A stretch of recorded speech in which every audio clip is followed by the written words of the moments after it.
Olá, galerinha do Pinceladas do Saber. Hoje estamos aqui então para mais uma de nossas videoaulas e hoje eu vou dar essa aula aqui com o meu Mega Blaster microfone da minha filha, né, que é uma bebezinha.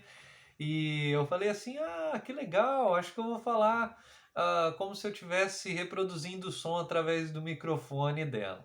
Vamos lá. Hoje eu tenho a difícil missão de falar com vocês a respeito de um autor que no século XX foi o autor mais citado dentro da academia, em trabalhos acadêmicos.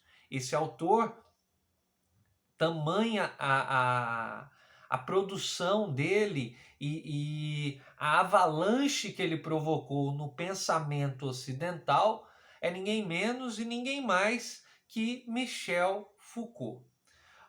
Quem não conhece Michel Foucault foi um filósofo francês do século XX que teve a sua produção intelectual na década de 60, 70 e na década de 80. Quando nós assumimos essa posição de que a produção intelectual de Foucault se deu da década de 60 à década de 80, nós também podemos utilizar as contagens das décadas para dizer sobre três eixos temáticos. O que eu quero dizer com isso? Lembrando que essa videoaula é uma aula apenas introdutória. O que eu gostaria de dizer é o seguinte: algumas pessoas dividem o pensamento de Foucault em três fases. Isso significa que o pensamento do autor passou por três fases diferentes, vamos assim dizer. Quando nós colocamos o termo fase, por que eu tenho alguma restrição ou eu até utilizo o termo fase, mas prefiro deixar esclarecido para que não haja nenhum mal-entendido. Porque quando nós pensamos fase, basicamente a ideia que vem na nossa cabeça é a seguinte: é lógico que a ideia vai vir na nossa cabeça, não tem como a ideia vir no nosso pé, né? Mas a ideia que que vem à tona é a ideia do seguinte: ah, quando você está jogando Mario World, né? Eu lembro que na minha época tinha o Super Nintendo e aí nós jogávamos Mario World. E aí você passava uma determinada fase e vinha uma outra fase. Uma outra fase que não tinha nada a ver com a fase anterior. Nós poderíamos perceber ali que naquela fase tinha vários elementos diferentes. Então tinha a fase da terra, a fase do ar, a fase da água, né? Os monstros a serem destruídos eram diferentes, os chefões, os obstáculos, enfim, todo o programa, todo o layout do jogo se transfigurava, ele era transformado de uma fase a outra. Por isso eu não gosto do termo fase quando nós nos referimos ao pensamento de Foucault, porque existem elementos da fase anterior no Foucault daquele momento, né? Então, por isso eu gosto de dizer que nós acompanhamos no pensamento de Foucault três movimentos ou três eixos temáticos ou ainda três problematizações com enfoques diferentes. Isso significa perguntas diferentes que exigiriam respostas demasiadamente diferentes daquela que ele até então havia dado. Dado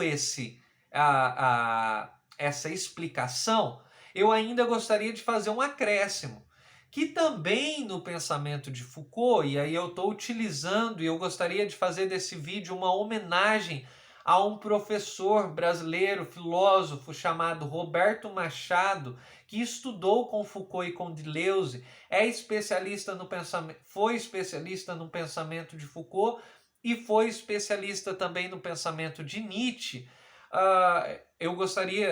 Foi um dos professores que mais impactou a minha jornada, apesar de eu nunca ter tido aula pessoalmente com ele. Eu já assisti todos os vídeos que tem do Roberto Machado, palestras, cursos na internet. Então, ele traz uma ideia muito forte, que seria o seguinte: apesar de não ter uma ruptura total e completa de uma fase para outra do pensamento de Foucault, nós precisamos de interpretar o Foucault daquele momento. Isso significa que se você vai ler o Foucault da década de 60, você tem que mergulhar no Foucault da década de 60. E quando você vai ler o Foucault da genealogia ou da década de 70, obviamente que você não pode chegar no Foucault da década de 70 tentando somente extrair aquilo que veio da década de 60. Isso significa, você precisa de pensar o Foucault daquele momento específico, né? Então, ele traz essa conotação e esse ar um pouco mais abrupto das rupturas do pensamento em determinadas fases do Foucault. Mas nós estamos aqui no meio termo, nem ruptura total e nem continuidade total. O pensamento de Foucault é esse pensamento que vai acontecendo em movimento de transformações, de descontinuidades e continuidades, ok? Estou partindo então desse pressuposto. Qual seria a outra consideração? Definir para vocês as 3 fases ou os 3 eixos temáticos ou as 3 problematizações que Foucault então se dedica. Na década de 60, portanto, Foucault é conhecido como o Foucault da arqueologia do saber. Isso significa que o Foucault vai se voltar para os enunciados e as visibilidades a fim de encontrar nesses enunciados e nessas visibilidades, isso é, nos regimes discursivos, encontrar as rupturas, as descontinuidades que os saberes provocaram ao longo do tempo. Então, evidentemente que nesse momento surge um termo e o conceito que é o conceito da descontinuidade. Foucault está buscando a descontinuidade. Daniel, o que seria basicamente isso? Eu vou dizer grosseiramente porque nós vamos entrar nessa fase com um pouquinho mais de cuidado posteriormente. Mas basicamente, quando você estende o seu objeto à temporalidade, você busca encontrar as diferenciações que existiram nesse objeto no decorrer do tempo. Ok? Então, como é que esse objeto era encarado em determinada época e por que ele se transformou e modificou a visão completa dele em determinado momento. Esse, portanto, seria o Foucault da arqueologia do saber.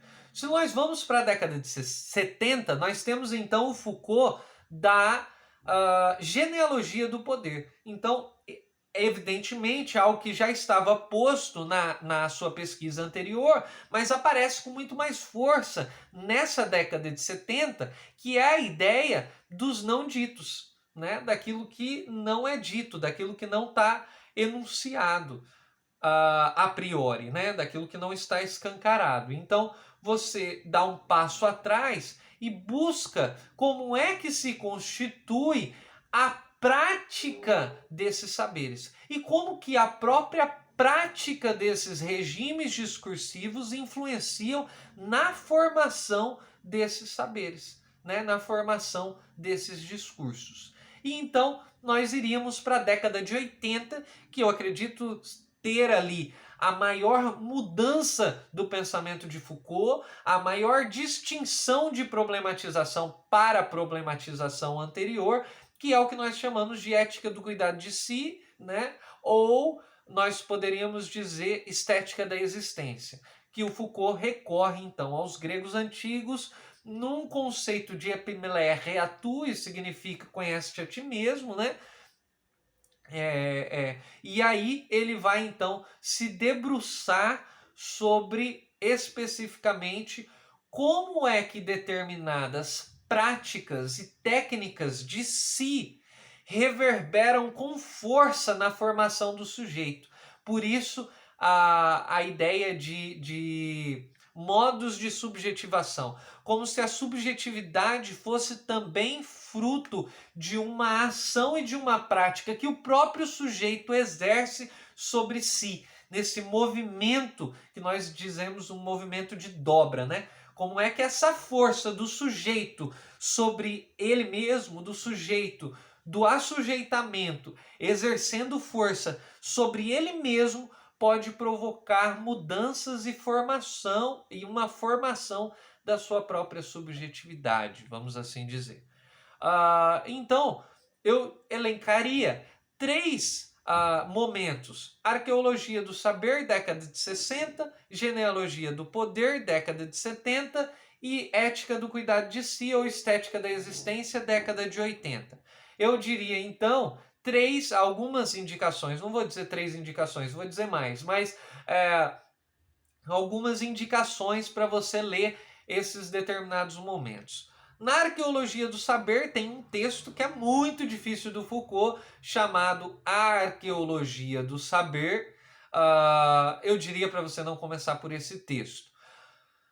Eu diria que talvez seria interessante começar, ou pelo menos foi o texto que eu comecei a estudar Foucault. É difícil, não é o caminho mais proposto pelos estudiosos de Foucault, mas eu comecei por esse caminho, que foi a História da Loucura, a década de 60.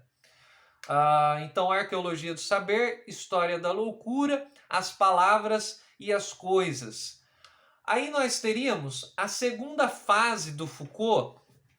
Eu preciso só de confirmar se as palavras e as coisas elas estão na primeira ou na última fase do Foucault. Só um instante, deixa eu procurar aqui para vocês. Vamos lá. Eu tenho aqui um material muito legal, bem didático, produzido pelo Hélio Rebelo. Isso mesmo. Então, as palavras e as coisas, a história da loucura e a arqueologia do saber. Aí, nós iríamos então para uma segunda fase, que seria a genealogia do poder, que eu indicaria sobretudo a obra Vigiar e Punir, o curso A Verdade e as Formas Jurídicas, dado no Collège de France, e a História da Sexualidade, volume 1. Eu ainda acrescentaria nessa fase aqui, que eu acho imprescindível, um texto maravilhoso, reli ele esses tempos atrás agora, que é A Ordem do Discurso, a aula inaugural do Foucault no Collège de France, quando ele vai assumir a cadeira de Jean Hippolyte. E aí nós vamos para Estética da Existência, ou Ética do Cuidado de Si, que traria a História da Sexualidade, volume 2, Uso dos Prazeres, e a História da Sexualidade, volume 3. Bem, basicamente, eu acho que esses textos são textos maravilhosos, assim. Eu estou seguindo basicamente a divisão que também o Deleuze faz no livro Foucault, quando ele diz o arquivista, o genealogista e aquele cara que traz a problematização do sujeito, da subjetividade, da década de 80, né, que recorre a essa ética do cuidado de si. Basicamente a distinção que o Hélio Rebelo Júnior, que é um especialista de Foucault aqui do Brasil, professor da Unesp, também trabalha.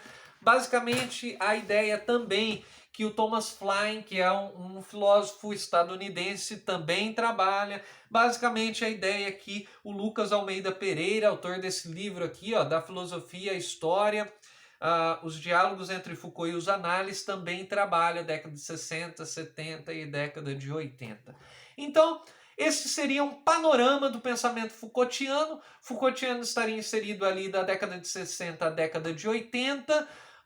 Se enquadra muitas vezes, na maioria dos filósofos, como um filósofo da multiplicidade, da diversidade, como um filósofo pós-moderno, dentro da historiografia, como um pensador da historiografia narrativista. O sujeito tem papel na produção, o sujeito e o objeto, essa distinção clara e sisuda da modernidade, não opera tão fortemente sobre essas ideias, apesar de ser um historiador extremamente meticuloso, mas é um autor que se enquadra dentro da pós-modernidade, como também um autor que faz um recuo e uma crítica do seu pensamento, como uma crítica da sua própria produção científica. Então, um debruçar da razão sobre a própria razão, uma crítica da razão sobre a própria razão, enfim.